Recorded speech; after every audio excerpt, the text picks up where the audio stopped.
Hey, what is up, everyone? Welcome to the First Ones to Die podcast. We hope you're having a great start to your week. However, it is starting. Uh, we had a great week. At least I hope we did. Alex, how was your week? It wasn't bad. My mom was in town, so that was nice. I got to spend a little time with her. We didn't go anywhere really because, trying to be safe with this pandemic that is still going on, people. But Preach. yeah, but it was nice to have my mom in town. We got to talk a little more. We opened up a little bit, so it was really nice to kind of have that moments with her. It was nice. But That's she just, nice. she went home on Friday, so it's also nice just to have my apartment back because, as you guys can see, well, Cheddar too, who looks like a Cheshire jacket. This is pretty much my living space, so it does get kind of cramped very quickly. But yeah, I still miss her. How about you, Jerome? How's your week? I'm good. Sound great. Yeah, that's it. That's about it. Okay. I didn't do anything. All I did was work. I haven't. Yeah, I don't have anything to report. I was gonna watch Venom 2, but then the week got busy, so I didn't get a chance to do that. In fact, I haven't been watching much of anything. I've just been like existing and working. That's pretty much it. Sometimes existing takes a lot. Yeah, It takes I a mean, lot to exist sometimes, and especially in the world today.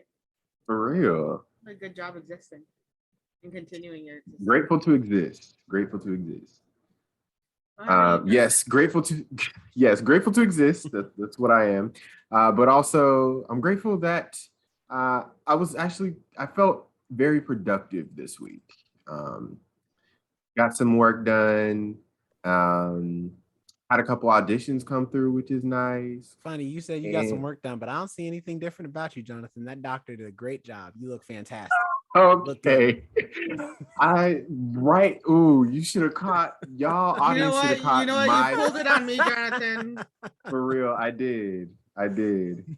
Jerome, right before we started hitting record, Jerome said, let me pull up my audition. And I said, oh, what role are you going for? I see you turned it back on me. You turned it back on me.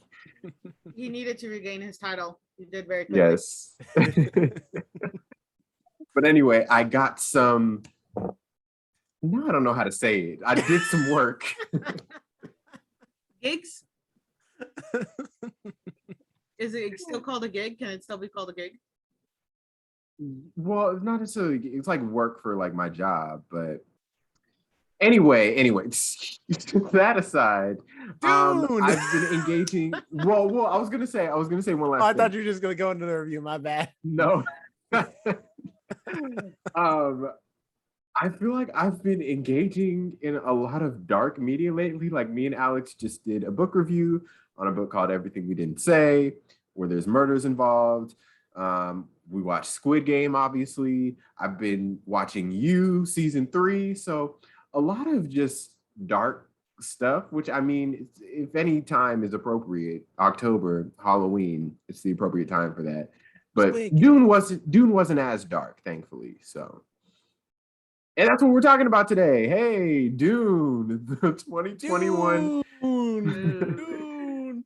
the 2021 feature adaptation of Frank Herbert's science fiction novel about the son of a noble family entrusted with the protection of the most valuable asset and most vital element in the galaxy. It stars an ensemble cast of many people, including Timothy Chalamet, Rebecca Ferguson, Zendaya, Oscar Isaac, Jason Momoa, Stellan Skarsgård, Josh Brolin, Javier Bardem, many people, Dave Bautista, an ensemble star-studded cast.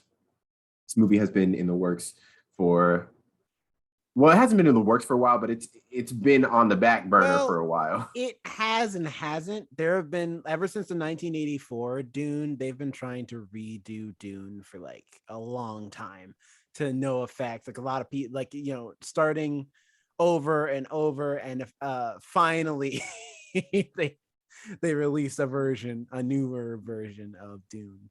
So it's like It's kind of been in the works, but just in different hands. It's no different than which I am kind of sad, but I have no one to blame but myself because I also didn't watch the show when it came out. But Why the Last Man, comic book adaptation of one of my favorite comic books, has also had been in development hell for years, finally comes out on FX on Hulu.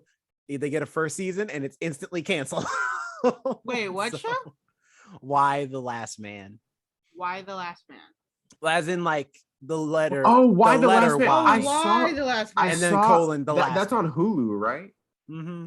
I saw advertisements on that, and I'm like, it looks so interesting, and I've been meaning to watch it. I completely forgot about it. I read the comic and I didn't watch it. All right, it's one of my favorite comic books of all time, comic series, and I didn't watch it either. So don't feel so bad. I meant to. I just haven't gotten around to it. I got a lot of stuff to watch. Yeah, including this, and this was actually supposed to be released almost a year ago, I believe, but due to COVID, it got delayed. And Jerome had the experience of watching it how it is supposed to be watched. Let me tell you something. On IMAX. You want to know what nostalgia is? Nostalgia is when you work at an IMAX theater for close to 5 years.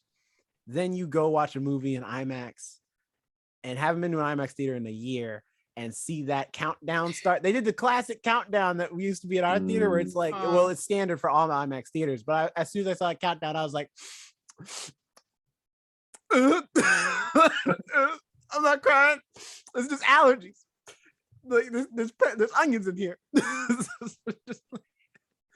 Remembering. Yeah, I haven't seen that countdown since.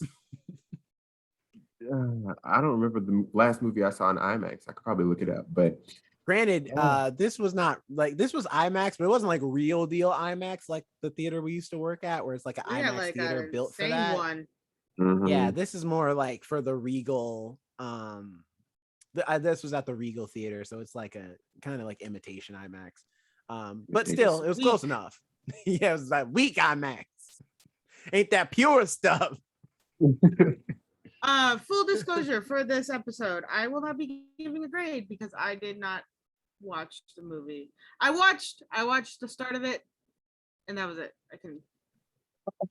Yeah, you'll be the Jonathan of this episode because the perks of HBO Max with Zack Snyder's Justice League.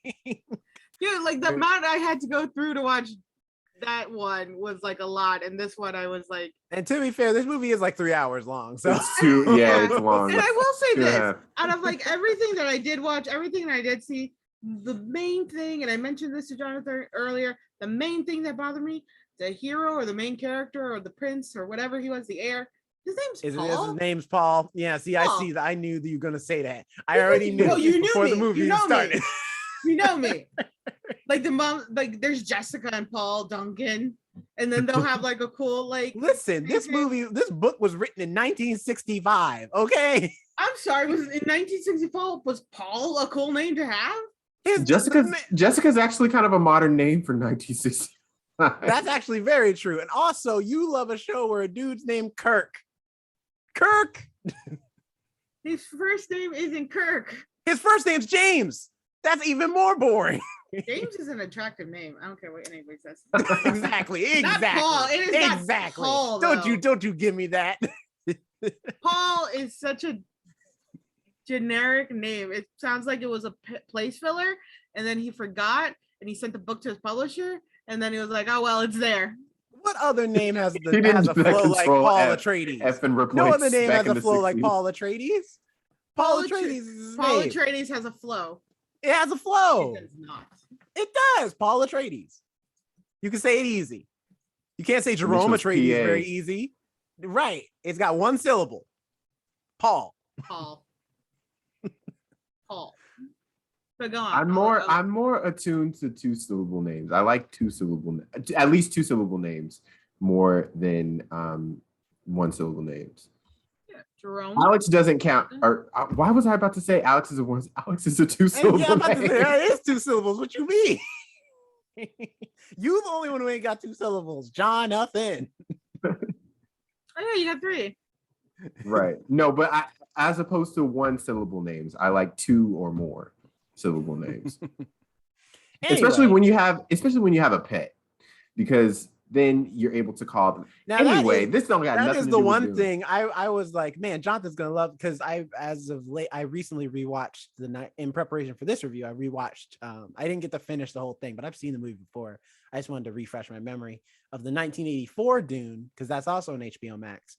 And I was like, man, Jonathan's gonna love the new Dune, because in 1984 Dune they have a pug as a pet. Oh, And he's just really? around. Yeah. And then in this movie, And they no didn't- pug. I was like, dang, they erased the pug from the Dune. I mean, there's no pugs in Dune, like the original book. That was an addition for the movie. But still, it's like you can keep one thing, keep the pug. Well, anyway, Jerome, what were your overall thoughts? And for anyone who doesn't know, this is your first time listening or watching us, we do a section where we first talk about our overall thoughts. In Alex's case, you will listen to our overall thoughts and add any necessary commentary. And then we remind you, or warn you rather, that we're going to spoilers. So then we will lay out all the spoilers on the table. So Jerome, what did you think of the movie? I liked it. I really did. I think it's a pretty great high concept sci-fi movie. In fact, we don't get a lot of those that aren't just like the franchises, like Star Trek or Star Wars, and then like the superhero films. Like, I guess you can consider those high concept sci-fi, but superheroes like its own genre. But nonetheless, like, so it's nice to see another one that's different, and if anything, to see the originator, because a lot of things pull from Dune that are the sci-fi stuff we love now. So like to see kind of the OG sci-fi, like high concept sci-fi story like come to life is kind of cool. Also, because I've seen the 1984 Dune, it's nice to see Dune when the technology is able to portray it the way it should be portrayed. Because the only reason 1984 Dune sucks is because they didn't have the technology as far as the CG goes to do Dune yet. Now they can do it, and it looks, and all the CG in this looks really good. But not only that, all the practical stuff also looks immaculate. It looks really good. And the acting was also pretty on point. My only criticisms from my like general thoughts is I think it is dangerous for this movie to be part 1 of 2. I get why it is, but it's like we've talked in this podcast a lot about the idea of like making a movie with the plans to do another one afterwards instead of just doing a complete story the first time. But I get it. Dune's a big book. It's very dense. And to that point, the other thing I would say, as far as a criticism for my general thoughts, is like I was able to kind of keep up with it, but the first chunk of this movie is a lot of exposition to explain a lot of things because there's so much going on, and they have to explain to you a lot of history and like who's this person, who's that person, where do they come from, what's the spice, what's this really quick group, like, you know what I mean? It's a lot in the first 15 to 20 minutes. Really quick, which always annoys me when certain movies do that with plans of sequels, because they'll eventually do a prequel that explains all of that. And that part of the movie didn't need to happen at all, because then you actually have a separate movie. Yeah, but they only ever do the prequel when the like movie is successful. So this is like, they don't know if this is going to be successful or not. So they're counting their chickens now before they roost, basically. But otherwise, those things aside, without getting into spoilers, I still did enjoy the movie. For me personally, I'm a huge sci-fi fan, so Dune's right up my alley. And as far as like watching a part 2, I definitely watch a part 2. So that's my thoughts. Yeah. So I am admittedly not a huge sci-fi watcher, and I feel like I interacted with this movie just as I expected to interact with it, in that I wasn't completely overall invested in it. I approached it more from the fact that I liked the cast more than I was interested in the actual storyline or the actual concept of the movie in and of itself. And I guess in marketing a movie and getting stars attached, it's kind of the point. That's kind of what Hollywood does nowadays, is that, they find the stars and then worry about all the other stuff later so that they can get people to watch the movie. But I thought it was good. It was not personally my, again, cup of tea. And I feel like if I were more of a sci-fi fanatic, I would have engaged with it a little differently. Like you were saying, Jerome, at the beginning, it was for me, I think I got the gist of the relationships at first, but there were points in the movie when I was like, wait, which side is Dave Bautista on? Okay, oh, he's on this side. Which side is this person on? And there were just inner working like relationships that I was a little bit like, okay, which is that? Especially since, this, I feel like Dune in the sci-fi world is unique in that it's not based off of it's not part of a franchise that people necessarily are like a Harry Potter or a Star Wars or a Star Trek or anything like that. It's just a standalone type thing, even though we looked it up, 30 something books. But Universe. And that's not right. even a joke. That's a literal thing because we Yes. counted them. There's like 39 books. Exactly. But yeah, I interacted with it, and why do I keep saying interacted with it? I watched it just how I thought I would No, you watch interacted, it. you felt it, you were in there. Right. And I watched it on HBO Max, and I appreciate that HBO Max provided the opportunity for you to watch it from home, even though in all the marketing they've been saying watch it in the theaters. But I didn't hate it, but I didn't like, oh my goodness, this is amazing. I love this. I can't wait for what's happening. There were certain parts that I liked. The cinematography and the overhead shots, especially when they're going over the dunes, are amazing. Some of the aspects of it, like the killer worms, were incredible as well. Some of those aspects were really caught my eye. But overall, that's how I felt about the movie. Cool. And Jerome, I will hand it over to you to transfer to the next section because my DoorDash order is here. Okay. Did you ask for DoorDash? Spoiler section. Here we go. My thing to expand on the density of the exposition, honestly, is that because there's so much, because it's like you're dealing with like it's just like when I remember watching Game of Thrones for the first time, and Game of Thrones throws you just right in where you learn about the Lannisters and the Starks and the Targaryens and like what the relationships are and everything. It's a lot at one time. But because it's a show, you're going to get time to kind of get to know these people versus the movie like Dune, they kind of throw you in a little even deeper than Game of Thrones does, because at least Game of Thrones slowly introduces you to each house so you get to know them and get some interaction. And they're just like, this is House Atreides. I'm sorry, who are these people? And don't worry about that. This is their relationship, and they're already like having dialogue, like we know who these people are. And they try their best because the 1984 movie did it worse. The 1984 movie starts with like just this literally a lady looking at camera telling you, telling you like the exposition, and then everybody has narration. Paul has it, his dad has it. Jessica has it. Like almost every character has their own narration to explain what they're thinking, what they're talking about. In fact, the king or the emperor in the very beginning of the movie, after this lady is done explaining exposition to you, just looking at you, then the emperor comes on and explains more exposition and tells you the plot. And it's just like, yes, I betrayed. I'm sending House Atreides to Dune or to Arrakis, and then I also betrayed them. No, this is actually a ruse because I'm going to give the House Harkonnen the spice, and then yada yada yada. I'm like, so why do I need to watch this movie? You're telling me the plot as I'm watching it. Maybe so that's how they could get over the beginning, because like again, the beginning was slow. Yeah, and so also the beginning was really intense. I felt for no reason. Because you didn't know everything yet. And that's one of the reasons I started laughing.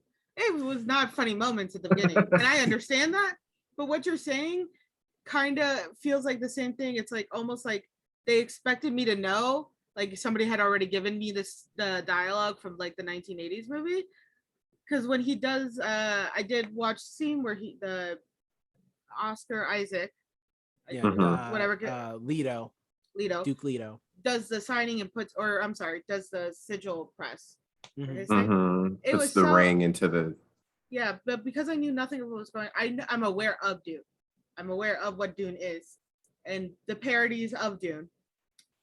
When that occurred, and because I had no knowledge of everything you just said, that makes a little more sense, actually. Somebody may have just stood there talking, me may have helped.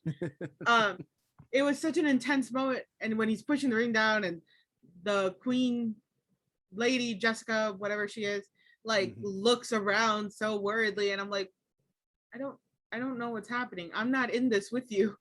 I don't feel the worry you feel. I have no idea. Admittedly, that is supposed to be left a mystery because you later find out that the Bene Gesserit they're essentially Jedi. They're just all female Jedi, more or less. And not that they have like that they can like, move things with their mind and stuff like that. I only say it that way because you can, as I was watching the movie, I'm like, is this where the Force comes from? Because this is like the Force. There's so many points where I'm just like, he's using the Force. That's what he's doing. But they have to command it. Instead, the difference between this is that they have to verbalize it with what's called their words. Which even then, that's a Star Wars thing. Because remember in Star Wars when Obi-Wan Kenobi's like, these aren't the droids you're looking for, and then the stormtroopers like follow that command. Like I'm like, that's the Force. You're using the Force. But granted, Dune came out first. I'm sure George Lucas just read the book and then was like, oh, that's cool. I'll expand on that though.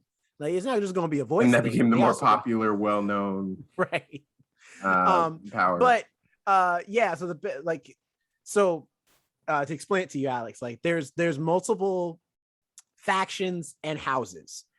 As far as like who we're dealing with, because there's like a bunch of other houses in the Dune universe, but the ones that are important to this story is House Atreides, which is the main characters, and House Harkonnen, who are like their main competition kind of for production of spice, which is on the planet Arrakis. On Arrakis, there's the Fremen, who are like native, kind of like how like, and the way they look at it, they look at House Atreides the way we through history class look at like the English coming over to America. Like the Fremen in that analogy would be like the Native Americans. They live here and these people are coming over to exploit their land and hunt us down. And so they're trying to fight back. But of course, because they know the land, they're super good at killing their oppressors. But their previous oppressors were House Harkonnen. But now the emperor on paper, it looks like he's like, hey, Harkonnen, y'all can't be over there mining no more spice. Y'all got to leave. I'm giving it to House Atreides now. And House Atreides is like, that's cool. But you know what? We heard what happened to the Fremen. We're going to make friends. We're going to go there. And yes, we're going to mine some spice. But it'd be easier if we're actually cool with the people who already live there. But of course, it's a trap.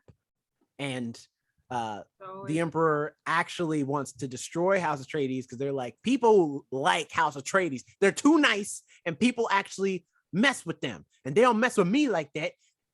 That's too much power for any one man to have. So I'm going to have them go to Arrakis, but then I'm going to have the Harkonnen and us bring our armies together and attack them and destroy them all at one time. Because they have good social skills. The Emperor wants them dead. Basically, he's jealous. Dude, yes, maybe he's jealous. Just like take a class on small talk or something. I also, side note, I realized while I was watching it, why there were so many people of color on Arrakis, because they got the spice, they got the seasoning. Everybody wants it now. So there was a scene where Paul is out the helicopter and then he's about to leave and then he smells the spice and I was like, yeah, you smell the Old Bay, don't you, boy? You like that, don't you? Like that spice? And they literally, the spices that they showed literally looked like it looks like some Cajun spice just floating in the air. I was like, hold on, let me get some crawfish. I'll be right back. Right. I feel like that's not good to get into your lungs. Actually, that's a thing. That was a that's a thing that if you absorb enough spice, your eyes will be blue. And then Timothy Chalamet, Paul, he has like an allergic reaction to it or something. He like he's like turn purple? special. he has like a special case where he is like It helps him see the allergic to this type of future thing. better. Yeah. Yeah. When I took acid to help me see the future better, I didn't continue it though. You gonna admit that Sometimes on you do. live Zoom? Look, as I tell people, I've lived a long time. Not a long life, a long time. You've done things. I did it once. Why are you saying that like you're immortal or something? I'm saying it like live a long time, not a long life. So it's short. I've lived. All right, let's leave it at that. But like, I'm still saying you shouldn't be snorting sand or spice or magical chemicals. Well, the thing is that Correct. you uninherently snort it because it's like it's basically in the sand. So as the sand kicks up or whatever, it's just floating in the air, and you're just absorbing it basically. So, quick question. So this is the literal, just it's the sand of the planet. Kind or of, is it yes. something in the ground? No, that it's they have in to- it's in the sand. It's not the sand. It's like another It's mineral mixed. that's like mixed Oh, in. okay. Yeah. Because when you say that, I was like, so wait, Dune. I know it's part of, but they keep calling it mining. So I was like, wait, now is it the sand? Okay, so it's part of the sand. There's particles in the sand. Mm-hmm. Got it. I'm with you. That's called the spice. Yeah. Yeah. And it's spicy. All right, I got it. I'm with you. I'm with you. I like, which funny enough, I like as I was thinking about it driving home, because I literally just got out the theater. I went to see the 3:20 showing and got out at 6:20 and then immediately came here to record this podcast. So it's still fresh in my mind. And one of the things That's almost the same as me. I one of the tried to things- do that. I couldn't. that just like in my head, I'm like, man, I get they're doing the book like pretty faithfully from what I hear, but there's some things that I'm like, I don't know if that ages well because the story, because Lady Jessica's story, especially, I'm just like, I don't know about that, because the Bene Gesserit's whole thing is that it's a whole series of ladies who have magic powers, like among the stars. Like some of them can predict the future and do other things. And Lady Jessica in particular, like the way they make it seem, because I don't know much about Dune, the world of Dune, the Duneverse, if you will. Duneverse. But like it makes it seem like Lady Jessica is like one Bene Gesserit like witch who was assigned to Duke Leto, but there's many others who are assigned to other people in different houses and are supposed to produce heirs. But there's a rule amongst the Bene Gesserit that you have to produce women, and she instead like produces Paul, but is teaching him like powers because he's technically part Bene Gesserit. And so I'm just like, so the whole thing is like, yeah, it's like normally women can do these magic powers, but the first man to do these powers, like he's dope though. He's a legendary person. All right.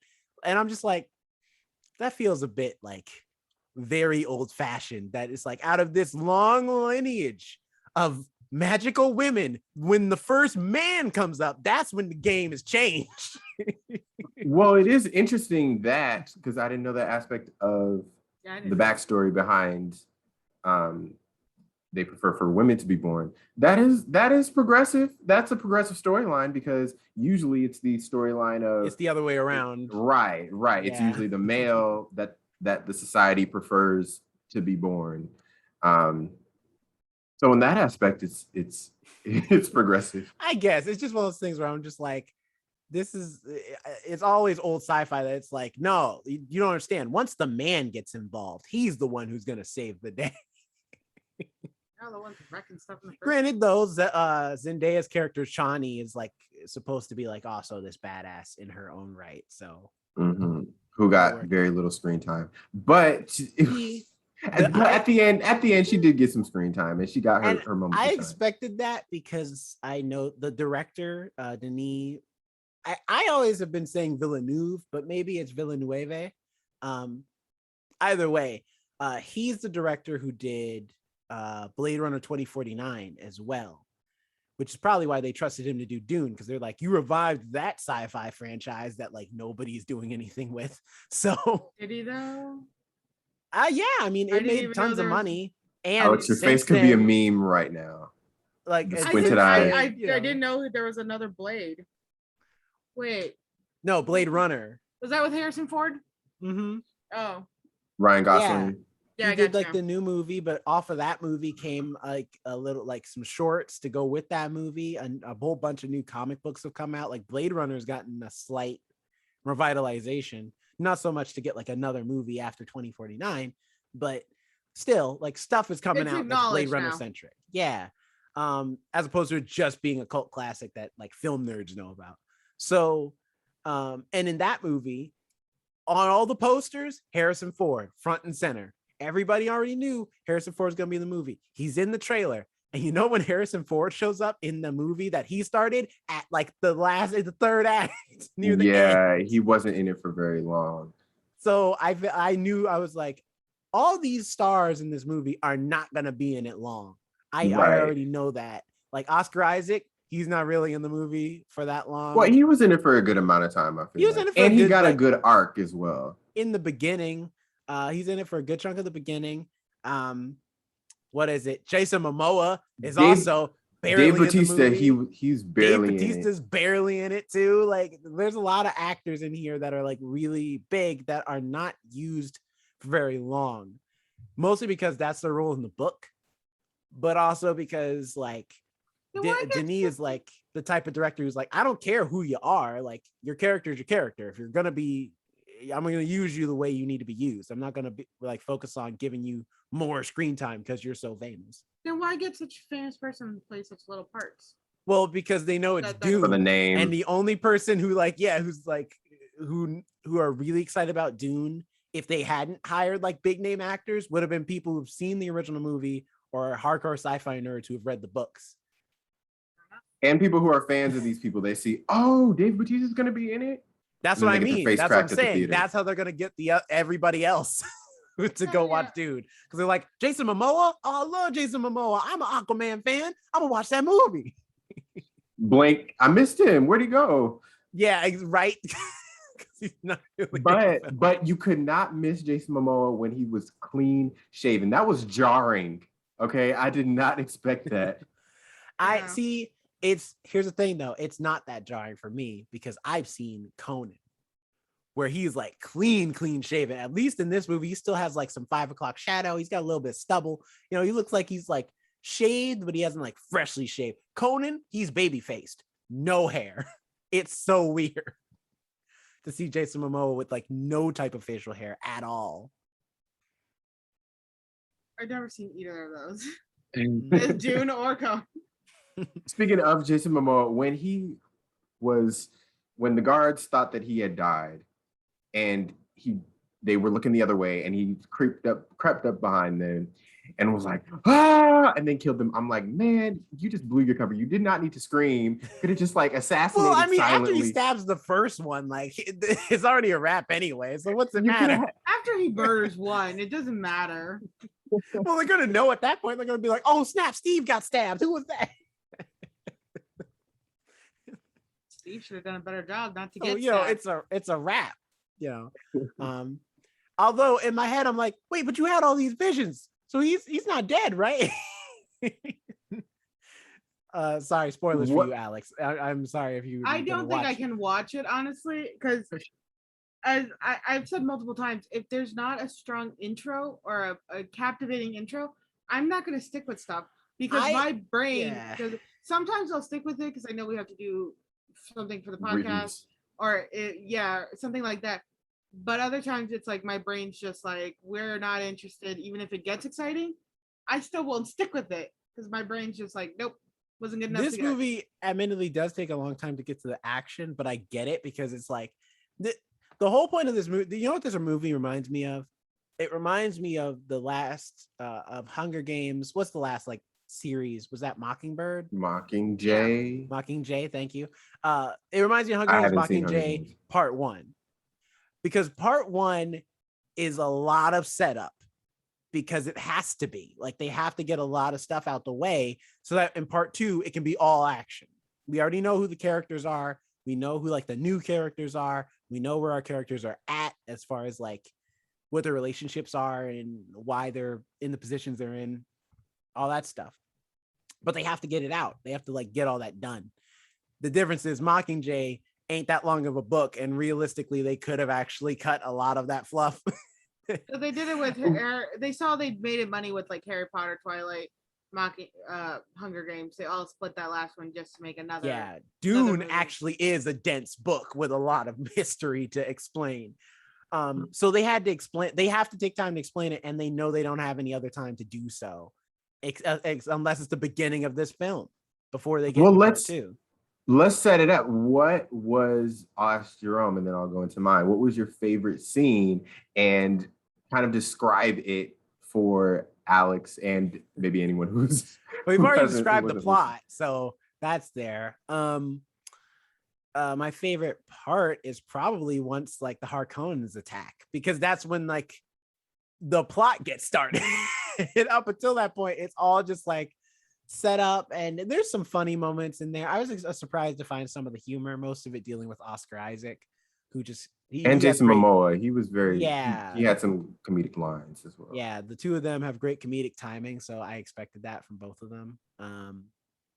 But Josh Brolin also does a good job in here. You know, I don't feel like Josh Brolin's going to get much shine in when people talk about this movie, just because he plays kind of like a role who's just supposed to be the serious soldier guy. But he was actually pretty cool too. I liked his role playing Gurney.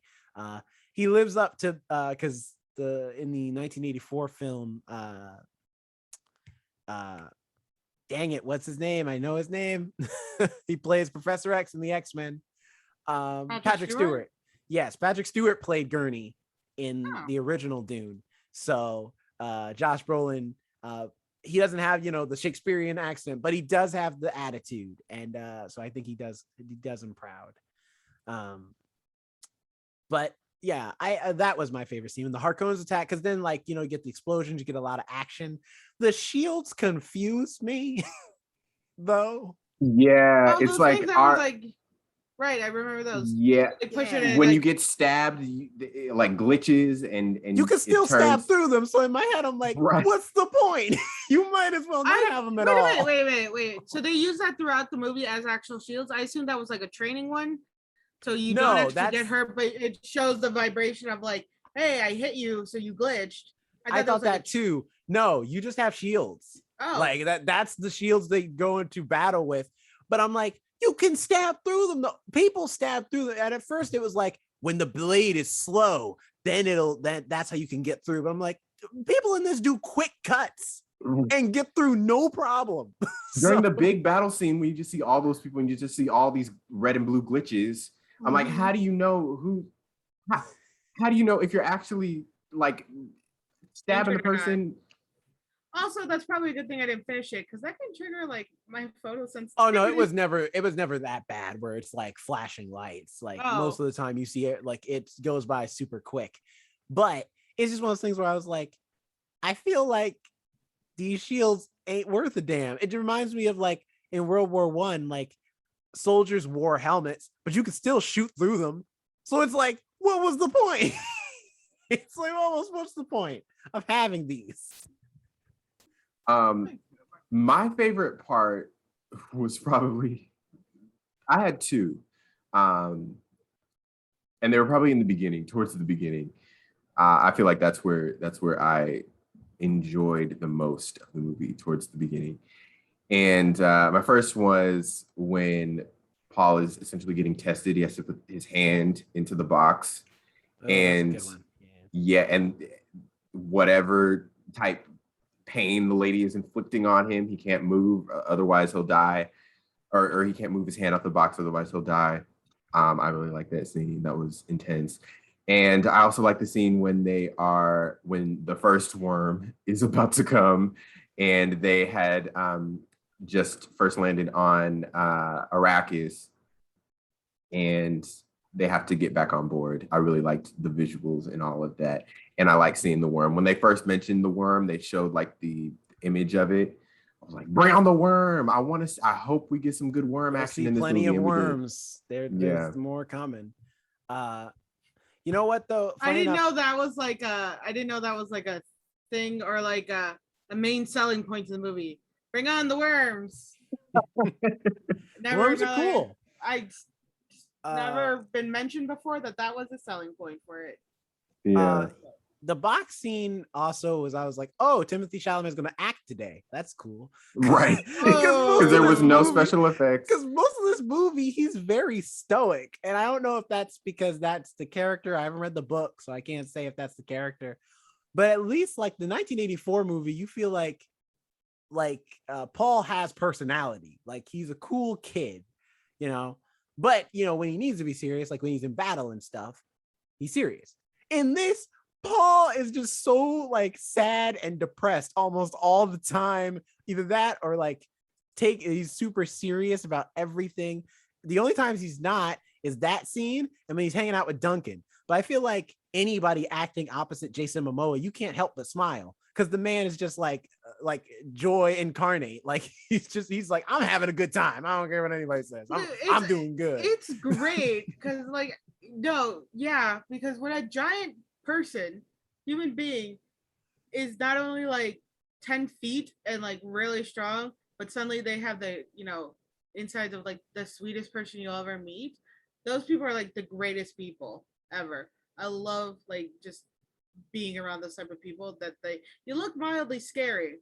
You look like you can like kick punt me, but at the same time you are probably scared of spiders. So that's great. Now, granted, and like I'm just really trying to just like I'm just taking the piss out on Timothy Chalamet, but the reality is like he's actually a very good actor. It's just they don't like he in this movie he's very one note for a lot of it. It reminds me of like Ryan Gosling in First Man, yes, where it's like he's supposed to be very reserved, but when you're reserved for so long of the movie, it is like a thing where you're like, okay, I'm kind of bored with this guy. Like I'm kind of bored of this character because I don't get much out of you outside of just, I mean, that's it. Yeah, the first part I did see with him, and I agree with you, he was very dry. I think even the scenes with Jason Momoa, he was still very dry because he's like, oh, I'm dreaming about death, your death particularly, so now I need to do all this stuff. I think what they tried to do from the original one, again, I have not seen the original one, and I just in these parts, is that they tried to give him a more regal status or stance, where he's like, I'm very proper, this is what I've been trained to do from birth, and like the pushing feel of like being an heir. I think I would have liked him to be more childish around like Duncan, who was like his friend, right? They were just kind of like friends. Duncan is like his friend and teacher, where he gets to like have that moment of I'm not a heir with this person, I'm definitely just a friend, and have that like intensity slip. But even still, there was so much intensity and tightness to his character that you didn't get to really feel any personality. So I totally get what you're saying with that.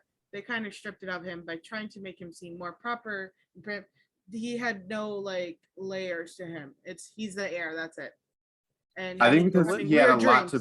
I think because in the plot he had a lot to prove. Like everyone was underestimating him, and maybe that was one of the reasons for his like stoic nature. You're stoic and serious all the time. Nobody takes you seriously. What are you gonna do? Become more stoic and serious? Oh, yeah. Also, one of the things that I was thinking of is, okay, this is my thing with just a lot of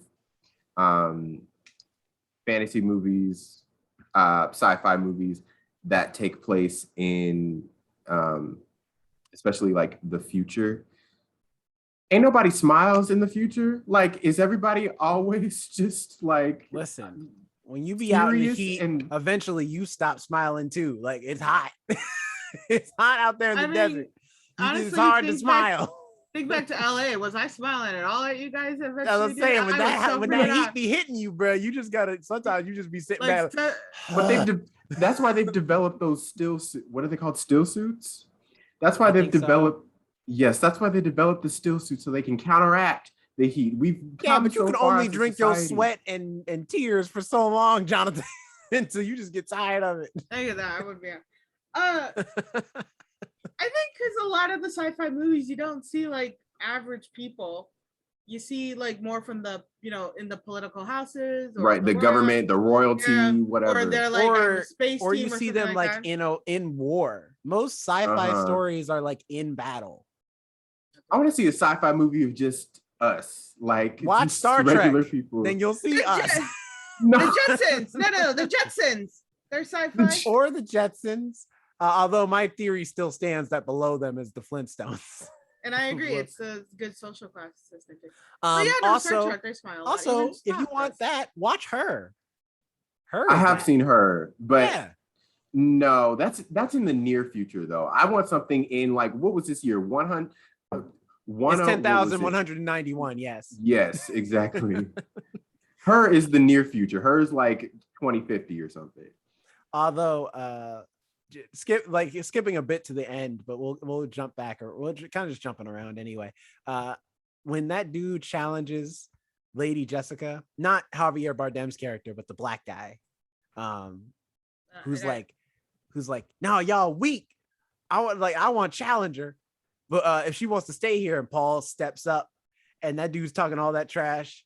And I wanted Paul to be like, Lil, did you know you just challenged That So Raven to a fight? You finna lose, Yes. big fella. Why was I thinking of That So Raven during this movie? You doing battle with Raven Simone. Bring it on. Raven Baxter, bruh. Wait, was she in this movie? No. Paul can see the future, so he automatically is gonna lose the fight. Oh, He can see every move he's gonna make before he makes it. I would have been more invested if Raven Simone as was Paul Baxter, or Paul Baxter. Paul Baxter. I like it. No, Raven Baxter's Paul Atreides. I would have been down for that. So is it possible that Dune and That's So Raven take place in the same universe? Probably not. That's her The powers are descendants. different. No, that's her descendants. Like it's passed down. I from the believe dark. that Oh, if really? it wasn't like the Paul is white. There's no way he is a descendant of Raven Simone. Look, Raven it is like Baxter. centuries. Well, and centuries. Oscar Isaac is Latino, so That's true. I'll give you and that. he plays Timothy Chalamet's dad. So And funny enough, all the actors do a really good job with the little bit of time they are on screen. Any of them. Zendaya's only in the ending of this movie, and she does a fantastic job. She does like the narration in the beginning, but past that, and she as far appears as like on screen time, like she's actually like really good. I'm Mhm. excited to see her in part 2. I hope this movie does well. It's done well overseas. We'll see after this weekend how it's doing in the States because of HBO Max. But I think if it does well in their state here in the States, they'll approve, because I don't think they've approved yet a part 2 like actually like being filmed yet. That's the other thing, is that it's like, if you're gonna do, I get why he did Dune as 2 parts, because there's a lot. The book is very long. There's a lot to do. But at the same time, like banking your movie on, hey, we gonna get a part 2 is very risky and dangerous, because this movie alone took forever to make and get approved and get the budget for and everything else. And now, so to do that again, the studio has to see some major return before they greenlight a sequel. Well, it's so hard to like try to pitch a movie that bombed so hard. Dune is noted as a movie that has bombed so hard that they make jokes about it. The Simpsons did one where it was like Sands of Heart, where Krusty tries to do that book back in the 80s and how bad it bombed. So to try what to was it called? Sands of Heart? I think it was called Sands of Heart or something like that. The book Krusty the Clown had in the show. And I've seen other shows that they have like these actors, in the show who are like, I want to make this movie. This will be the crowning career move. And it's a book that mimics Dune, where it's a sci-fi, sand-heavy movie. And so the idea that you can try to even pitch that, be like, I know it bombed, and I know out there in shows and TVs and other movies, they parody how bad it bombed. Like, let me try. Give me a try. To even try to suggest that, I can't even imagine that, and then be like, oh yeah, and I got all these good named actors. playing tiny roles just to kind of get in that other crowd, like we talked about, like with Invincibles. Yeah, Invincible. Yeah. Invincibles. They kind of did the same thing. You follow some people literally just follow a name. They don't even know what they're in. They'll just follow the name. Mm-hmm. So, like, there's been so many remakes, especially recently, a lot too, that have just bombed tragically to even suggest a remake, even though they keep doing them. I think that's another like why probably. I think they're running out of ideas. To be quite honest, I think they're running out. Which side note, Invincible, great show. I like looking back at it, great show. I can't wait for season 2. Same. Like on that note, I'm looking at the Wikipedia and it says the film was generally well received for its visuals, scope, and ambition. That's the first time I've ever seen in a review. What, the 1984 movie or this? No, one? This one. Okay. Because I was about to say, that's 1984 movies visuals is trash. No. They did the best they could. They did the best they could, but it still is just like, this ain't good enough.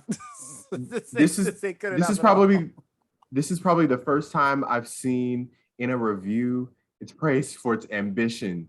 So I mean, if that says anything. I mean, it is an ambitious movie. Like looking like at this movie, there's so much going on in this film as far as like in the visuals department.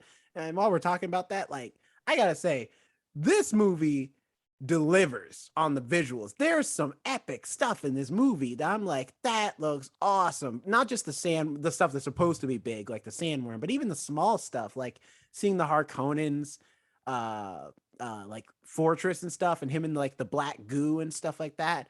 When he is flying, it doesn't look as ridiculous as it did in the 1984 movie. And the props looked really realistic. Yeah. The little mechanics and all the mechanisms that they had and the tools and all that stuff, they looked really realistic. Yeah. Also, costumes. Let me tell you something. I want that coat that Paul was wearing though when he was walking around in the next to the caskets. That black trench coat he had. I was like, yo, that's dope. If nothing else, is that coat on sale and where can I buy it? Probably, and I'm not sure, but it's probably on Amazon. Like I want that coat. Google it, but it's like futuristic. It's a good looking jacket. Coat. I was like, man, you look good in that jacket though. Like, yes. I don't think very few people could not look good in that jacket. Like it's a good looking jacket. I was like, the costume department on this movie, top notch. They did a great job. Yes, Halloween costumes this year are going to be Squid Games and that jacket. No, it's probably just going to be just Squid Game. Yeah, it's just Squid Games. Next year. Just Squid Game. Like, that's pretty much it. That and whatever sexy costume is hot this year, like to do. I don't know what it'll be. Maybe it's just hot Squid Game. Sexy Squid Game. Sexy Squid staff member. It's just a pink bikini and the mask. That is horrifying thoughts that I wish not to have in my head. The visuals department in this is great and it is ambitious. Me personally, I hope it does well, mostly because I want to see like what the vision is going to be for the next chapter of the story. And also what they're going to do with like the big cast, because so far like the surviving members are like Javier Bardem and Zendaya. But it's like we already lost Jason Momoa. I don't know if we've lost Josh Brolin yet. Yeah, Oscar Isaac is gone. He's done. So it's like, who knows? But I like the way he went out. He went out well. He did go out like heroically. Went out with dignity. Yeah. Yes, the guy who basically sacrificed him and killed him, gave him a tooth, a fake tooth, so that gas with like gas in it, so that when the other guy, the leader of the whatever, I still the Harkonnen. The Harkonnen. Like, I won't lie, y'all lost me at the guy who gave him the fake tooth. Because like I understand you two saw the movie, but as somebody who did not get to those parts, there's leading with gave him the fake tooth. You know, it's very like there's so he can die with a good smile. There's a guy who like betrays House Atreides. That's how the Harkonnens can get in and attack them, like in the dead of night. And but he's also a doctor, and so he poisons Oscar Isaac, and Oscar Isaac is dying slowly, but as he's dying, he's like, look, just in case things don't work out, because the deal is that like the Harkonnens have his wife, which is why he betrays them. So he's like, the deal was I give them you and they'll release my wife. But in case that don't work out, here's a fake tooth. Bite down on it and it'll release a poison gas. And if he gets close, you can release it on him and poison him and kill him. And Oscar Isaac is like, I mean, I'm gonna die anyway, whatever. So later, Did an apple wrong. no, he's already on his way to be sent to death. He's not gonna have a meal or nothing on the way there. They're not gonna be like, before you die, here's this steak. No, it's like that. Or no. like, you know how you sneeze and sometimes you bite your tongue? What if you bite it? You just poison everybody else in the room. He's paralyzed, Alex. He can't do anything. He can't sneeze. He can't cough. He's laying basically like this, paralyzed. He can't. And do they anything. like stripped him as well, like right, and he's butt naked. So. So he is incapable of doing anything else except biting his jaw down real hard and opening his mouth to release that poison gas. That's pretty much all he can do at that point. None of what you guys said helped. I'm still disturbed, and now he's butt ass. Don't act like you don't want to see Oscar Isaac naked, okay? No, Alex, they didn't show anything. Exactly. Just so you know. I'm not arguing. Exactly. I'm not arguing those points. All right. Just saying the fake tooth's a little. I'm not going to argue those points. Fake tooth is a little weird. Yeah. What like do you like? So let me ask you this, Jonathan. Are you gonna? I'm ready to watch a part 2. But after seeing this, are you excited for a part 2 of this? Do you want to see more of this world and as they presented it and stuff? You know, I feel like I got my Dune fill, but I will probably, watch it because there will probably, at the time that it gets released, be a lot of fanfare, and they'll probably have someone else. Who knows? They might have Keke Palmer. Keke Palmer. You know what, Jonathan? That's your new project now because you're an actor guy. Your new project is to get Keke Palmer on the show. We've talked about her enough on this that podcast? She needs to be on this podcast. She replied to me on Instagram one time. That's what I'm saying. So you got a little bit of an in. She at least on a couple weeks ago when she hosted the Met Gala, Timothy Chalamet. This moment went viral because she interviewed Timothy Chalamet, and he just randomly at the beginning of the interview stopped the interview and was like, "We met when we were 17, right?" And and she was like, "What? Oh, really?" And people were saying that he was like trying to flirt with her, and he was like looking her up and down and stuff. So that moment went viral. So if she is in the sequel to Dune, who knows? Zendaya might have some competition. So I'm just saying, Jonathan, we talk about her enough on this podcast. It's now become kind of like canon. So at this point, you gotta work towards getting her on the show. I don't know how you're gonna do it, but I believe in you. I have faith in you, Jonathan. A project. We all need projects nowadays. But okay. But I'll probably watch the second one. Alex, if it's on HBO Max. Do you think you'll like now hearing us describe the movie and tell you a little bit more about the plot, so that way you don't have to like listen to like now the exposition will like you're already kind of knowledgeable. Are you gonna watch part 1 to like go back and try and rewatch it and see if you like maybe you'll like it more? Probably not. But here's the thing. I do this a lot, and people hate me for this. I will watch sequels, and I'll watch trilogies, but I won't watch first movies because they're setups like this. And my brain doesn't like setups. So I will, from what you have described to me, it sounds like there will be more action in the second Dune movie. I would watch the second Dune, but I don't think I would go back to the first one. I think if anything, I'd go like Wikipedia style and look up the plot and read through it really quick to have like enough knowledge. I'm like, okay, I know who's dead. You don't want to see the That's So Raven origin story of Paul Atreides? No, that's her lineage. That's Raven Simone's great grandchild. Also, I like Zendaya has the nerve, not her, but the character. When she first meets Paul, she's just like, you looking a little it's like, here it is. I thought you was gonna be formidable, but you just look like a kid. I'm like, You got a lot Right. of nerve. Weren't you just playing a teenager a couple of years back in a show called Euphoria? Get out of here. You look just as young as I do.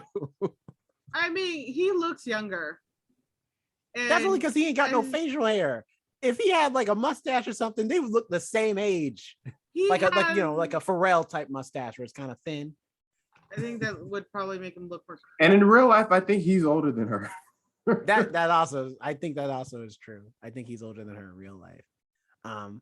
But I don't know how old she's supposed to be in this. In fact, that's kind of become the new thing, is that because I recently watched the Uncharted. At the time of this recording, the Uncharted trailer just came out, which is a movie based off the video game Uncharted. And in the video game, the character of Nathan Drake is like, even in the first one, he looks like he's probably in his late 20s to early 30s at the youngest.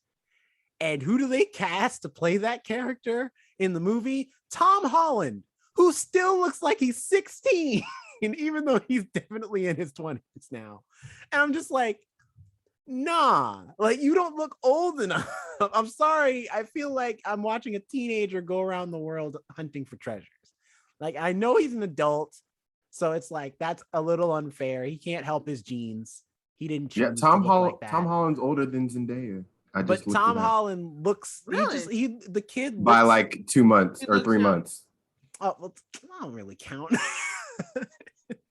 But they're dating. Did you know that? It's pretty much confirmed. Does because- she know? Does he know that she's cheating on him with Timothy Chalamet? I knew it. There's I'm just saying, because I wouldn't put it past them. They look exactly the same. they look. I The only thing is, mean, But one's Timothy's got got an a accent. sharper jaw. His is sharper, and you don't have an accent. But they look exactly the same. when you gotta type, you gotta type. You can't fight it. You think people think they're like, oh yeah, I don't really have a type, and then you look at their exes and you're like, really? Yeah, tune in next week when we talk about something. I don't know. It's gonna be. I don't even. Who knows? All of us might not even be It's here the next week. Halloween. It's Halloween and Day of the Dead. That's true. We're gonna be out talking about Halloween stuff. You're gonna get Maybe to our see us favorite in Halloween. Halloween movies or something. I get to talk Yes. a little bit of Day of the Dead, which is a part of the Mexican tradition. So that's also gonna be fun too. Throwing some history or culture at you guys. Finally, culture. I'm down. Great. Thanks for the enthusiasm, it. you guys. Listen, I put a lot of energy into I'm the still whole- on that nothing to do in your life comment. Bye, everybody. Jonathan's hurt. See you, everybody. Bye. Bye.